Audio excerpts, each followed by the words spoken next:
Untuk menuju makam Sunan Muria dapat ditempuh juga dengan jalan kaki melewati tangga sepanjang 1 kilometer atau naik kendaraan roda 2.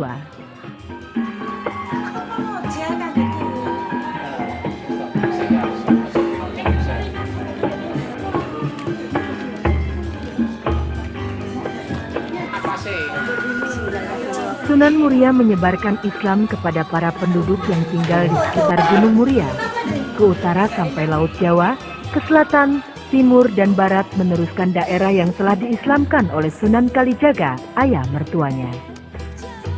Ketika masih anak-anak, Sunan Muria bernama Raden Umar Said.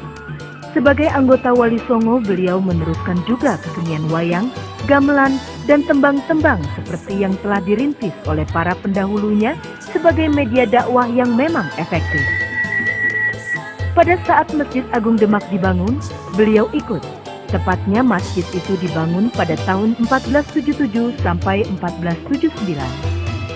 Sunan Muria terhitung masih belia, tetapi sudah merupakan tokoh setia yang menyokong dinasti Demak di saat terjadi perebutan kekuasaan antar keluarga kerajaan. Dalam hal ini malah melibatkan juga Sunan Giri, Sunan Kudus, dan Sunan Kalijaga. Mereka semua memihak Demak dengan Pangeran Bintoro berikut keturunannya. Dalam kiprahnya menyebarkan Islam, beliau menguasai daerah Jepara, Sayu, Pati, Juwana, Kudus, dan daerah-daerah sekitar Gunung Muria. Dakwah-dakwahnya disiarkannya secara moderat, berdasarkan situasi dan kondisi ketika itu. Dan cara ini pula lah yang kemudian disebut sebagai aliran Tuban.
Masjidnya yang terkenal disebut Al-Masjidil Aqsa, yang menaranya sudah dibangun 400 tahun lalu dengan gaya arsitektur Hindu. Sunan Kudus dipercaya sebagai orang Jawa yang pernah belajar memperdalam agama Islam di Arab. Lebih dari itu, di sana pernah tampil sebagai ulama yang pintar karena mampu menanggulangi wabah penyakit yang sedang berjangkit. Raja di sana saat itu sangat bergembira dan ingin menghadiahi perhiasan emas berlian. Namun Sunan Kudus menolaknya. Hanya pada saat kepulangannya ke Pulau Jawa, beliau membawa sebungkah batu sebagai kenangan. Adapun nama kecil beliau adalah Ja'far Shodiq dengan gelar Raden Amir Haji. Sunan Muria atau Raden Umar Said adalah adik iparnya, sebab dirinya menikahi Dewi Sujinah, adik kandungnya. Tokoh ulama sebelumnya adalah Kiai Telingsing. Dan karena usianya yang sudah lanjut, maka dicarilah tokoh penggantinya, dan beliaulah akhirnya ditunjuk sebagai pewaris wilayah Kudus dan sekitarnya. Sunan Kudus ternyata bukan saja seorang ahli agama, tetapi juga tokoh yang cerdik dan bijaksana.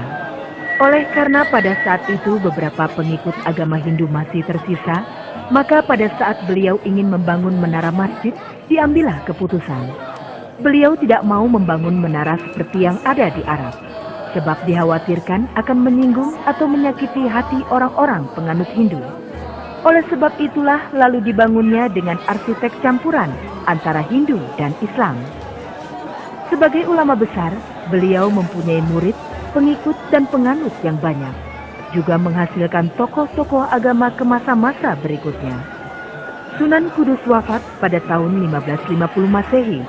Beliau dimakamkan di belakang Masjid Al-Aqsa seperti terlihat dalam gambar, dan senantiasa didatangi oleh para peziarah dari berbagai daerah.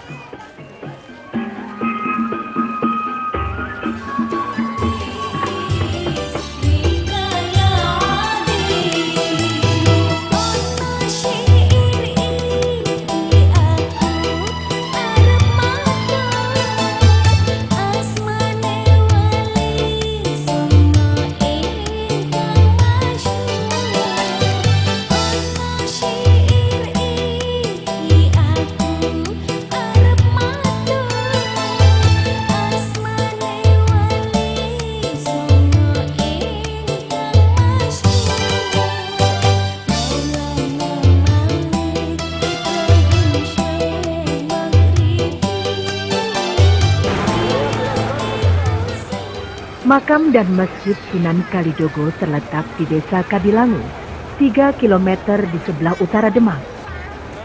Demak di bawah Raden Patah memang lalu menjadi kerajaan Islam pertama di Jawa yang kemudian melebar ke selatan sampai Mataram dan ke barat sampai di Banten. Akan halnya Raden Said yang kemudian lebih dikenal sebagai Sunan Kalijaga itu adalah putra Adipati Tuban, Raden Sahur Tumenggung Wilatikta dan murid tersayang Sunan Bonang. Tetapi pada masa remajanya, mempunyai kegemaran mengamati kehidupan rakyat kecil yang hidup menderita. Akan tetapi setelah menjadi ulama dan mubalik, beliau tak kurang cerdiknya. Untuk mengislamkan orang-orang sekitar Demak, tak cukup dengan dakwah-dakwah dan berkasidahan saja. Raden Said yang ternyata juga seorang seniman itu menghalalkan gamelan, gending atau tembang dan wayang sebagai sarana dakwahnya. Beliau tahu betul bagaimana mendekati hati rakyat tanpa adanya perasaan ditekan. Maka dengan caranya yang persuasif itulah rakyat atau orang Jawa pada umumnya berhasil ditaklukkannya. Mereka masuk Islam tanpa paksaan. Mereka menerima dengan hati terbuka. Tradisi grebek maulud pun sebenarnya beliaulah yang merintisnya. Dan tradisi inilah yang kemudian dilestarikan oleh Keraton Surakarta dan Yogyakarta, yang lalu disebutnya sebagai sekaten. Sedangkan kata itu sendiri berasal dari syahadat tain, yang kini telah menyatu dengan beduk, gamelan Kiai Nagawisa dan Kiai Guntur Madu yang dianggap keramat itu. Bahkan gongnya konon juga ciptaan Raden Said, karena pada saat itu belum ada gong seukuran itu.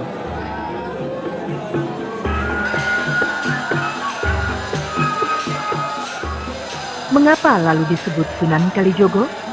Karena beliau harus bertapa di pinggir kali atas perintah Sunan Gunung Jati. Maka sekembalinya ke Demak, Raden Mas Said mendapat julukan Sunan Kalijogo.